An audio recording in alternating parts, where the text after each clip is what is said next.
యోహాను సువార్త 11వ అధ్యాయం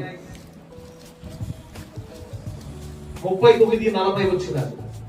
యేసు రాయి తీసివేయడని చెప్పగా చనిపోయిన వాడి సహోదరి అయిన మార్త, ప్రభువా, అతడు చనిపోయి 4 దినములైనది గనుక ఇప్పటికీ వాసన కొట్టునని ఆయనతో చెప్పాను. యేసు వెళ్ళి లాజరు సమాధి దగ్గరికి వెళ్ళి రాయి తీసేయండి పక్కకి అన్నాడు. హల్లెలూయా.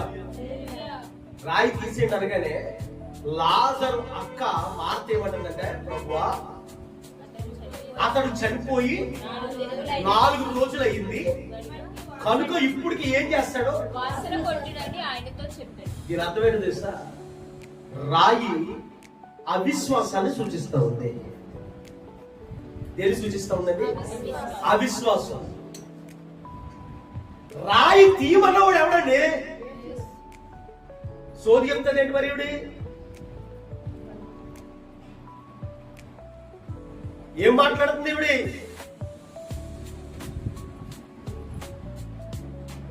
ప్రభువా, నీవు ఇక్కడ ఉంటే నా సహోదరుడికి ఈ సంగతి జరిగేదే కాదు అన్న మనిషి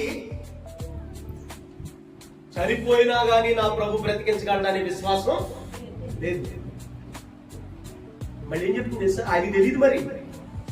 కంపు కొడుతుందయ్యా, వాసన వస్తుందయ్యా, నువ్వు తట్టుకోలేవు ప్రభు. అవునా? పునరుద్ధానములు జీవమును నేనే. హల్లెలూయా, హల్లెలూయా.